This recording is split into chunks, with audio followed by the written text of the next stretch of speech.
discussed in the previous class about the differences between the autotrophic mode of nutrition and the heterotrophic mode of nutrition.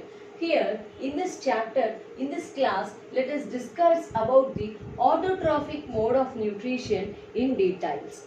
Almost all the food which we consume is obtained by the plants. So, some people will completely depend on the plants for their food, and even the animals, they depend on plants for the food. So, the higher organisms like carnivores and omnivores, they directly feed the plants, or else if you are talking about the omnivores, they are taking the flesh of other animals, which implies that the energy source of the plants is indirectly obtained by the omnivorous species.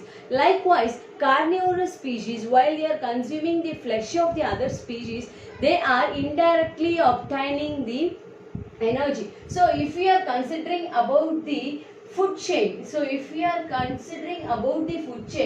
the producers are in the bottom level. So producers are nothing but the plants. So plants are in the bottom level, which is producing numerous amount of energy, and plants, they are called as the universal energy providers.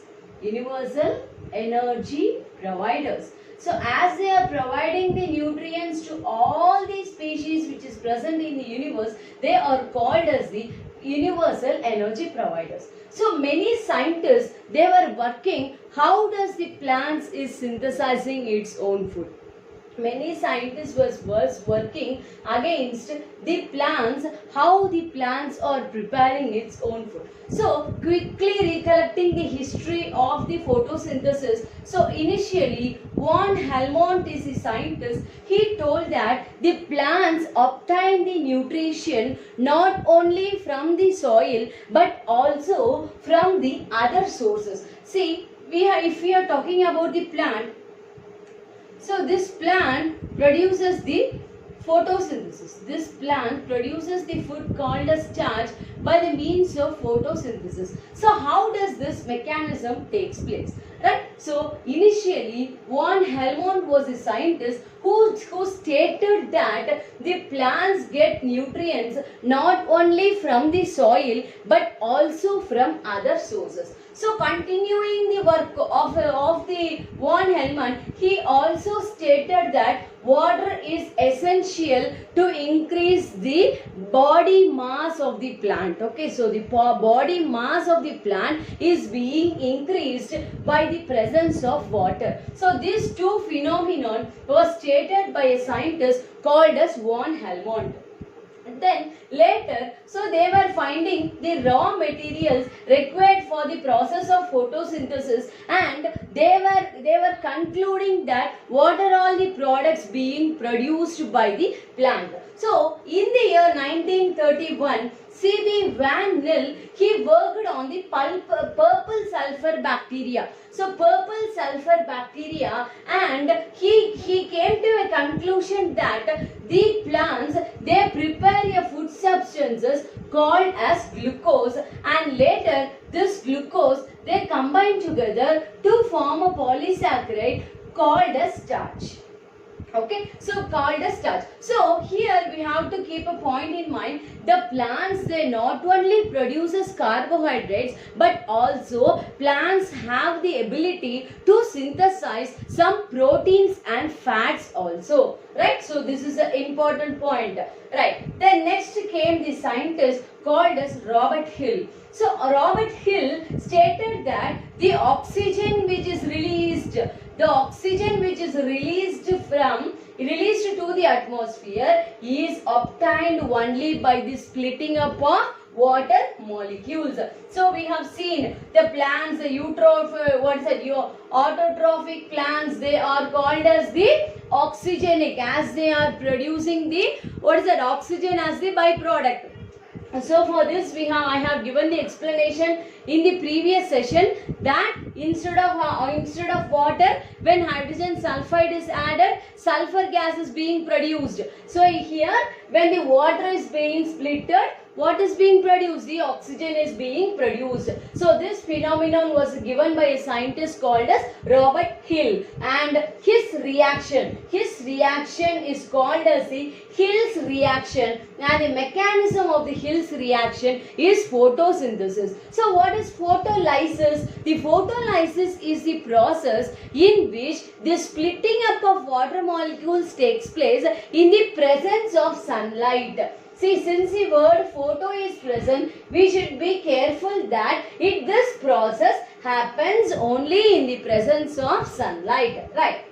And then came the next scientist called as Joseph Priestley. So Joseph Priestley, he was an important person who played a major role in the discovery of oxygen. He told the role, he was perfectly concentrating on the role of air in the photosynthesis through his bell jar experiment. With his bell jar experiment, he stated about the role of air in the photosynthesis. So, at the conclusory point of the Joseph Priestley, what he has told is the gas which is released by the animals or used by the plants, and the gas which is released by the plants or utilized by the animals. So, this was given by the scientist called as the Joseph Priestley. Then next to Joseph Priestley, in the year 1774, the role of the property of gases being property of air in photosynthesis was given by Joseph Priestley, and he discovered oxygen, and the name oxygen was given by a scientist called as Lavoisier in the year 1775. Then following this Joseph Priestley, there came a scientist called as Jan Ingenhousz. He, in the year 1779, he stated that oxygen is evolved in the process of photosynthesis. Okay, so oxygen is evolved in the process of photosynthesis. This experiment was done by Jan Ingenhousz with the help of some aquatic plants like Hydrilla and Edola.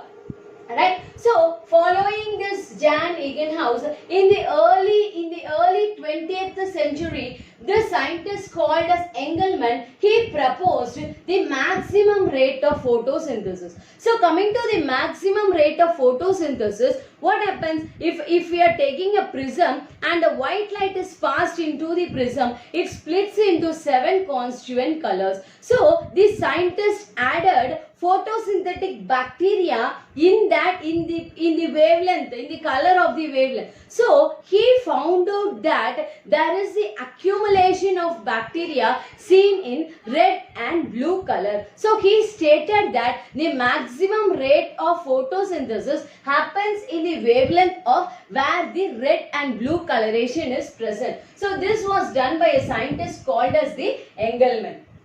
So next to Engelmann, there came two scientists called as Pelletier and Coventou. In the year 1817, they extracted the green part of the plant, the green part of the leaf, which is the green part they have extracted, and they name it as the chlorophyll. So what is the chlorophyll? Chlorophyll is the pigment which is present in the chloroplast, okay, which is present in the chloroplast, which plays a major role in the process of photosynthesis. Right. Then next came a scientist called as Julius von Sachs. So he stated that the chlorophyll is a pigment. It is not dispersed in the entire cell. So if you are taking this cell, the entire cell does not consist of chlorophyll, but rather the cell organelle called as the chloroplast consists of the chlorophyll. So he stated that the chlorophyll is a pigment which is not spread out entire to the cell, but the chloroplast, the chlorophyll is a pigment which is present only in the cell organelle called as the chloroplast. Then next to the Julius von Sachs, there came a scientist called as Daniel I. Arnold. So what he said, even though there is the breakup of the plant cell takes place, the chloroplast can perform the process of photosynthesis. So this was given by Daniel I. Arnold. So the many scientists, they were working on the discovery of the discovery of the photosynthesis, how the plants are synthesizing its own food, and how does the produced food are being stored in the plant, and how it is being utilized by the other species. So once again I am just coming to the conclusion. Von Helmont, he told that the plants absorb nutrients not only from the soil but also from the other sources. He also stated that water is essential to increase the mass of the plant. So C.B. Van Nel in the year 1931, he has given the simple equation of photosynthesis. He is the first scientist who worked on the purple sulfur bacteria. Then Robert Hill, he is a scientist who has given the phenomenon called as photosynthesis, and the reaction is called as a Hill's reaction, which takes place only in the presence of sunlight. Then came the Joseph Priestley, who explained about the role of air in the photosynthesis, and in the year 1774 he discovered oxygen, and in the year 1775 there came a scientist called as Lavoisier. He given the name oxygen. Then next scientist is Jan Ingenhousz. In the year 1779, he stated that oxygen is evolved in the process of photosynthesis by the experiment of aquatic plants. So he has taken the aquatic plants for this experiment. Right. Then early in the 20th century, Engelmann is a scientist who proposed the maximum rate of photosynthesis. So followed by Engelmann, there was a pair of scientists called Pelletier and Cavendish. They extracted the green pigment and named it as the chlorophyll. And Julius Van Sachs in the year 1883, he said that the chlorophyll is a pigment not dispersed entirely into the cell, but it is a pigment which is present only inside the chloroplast.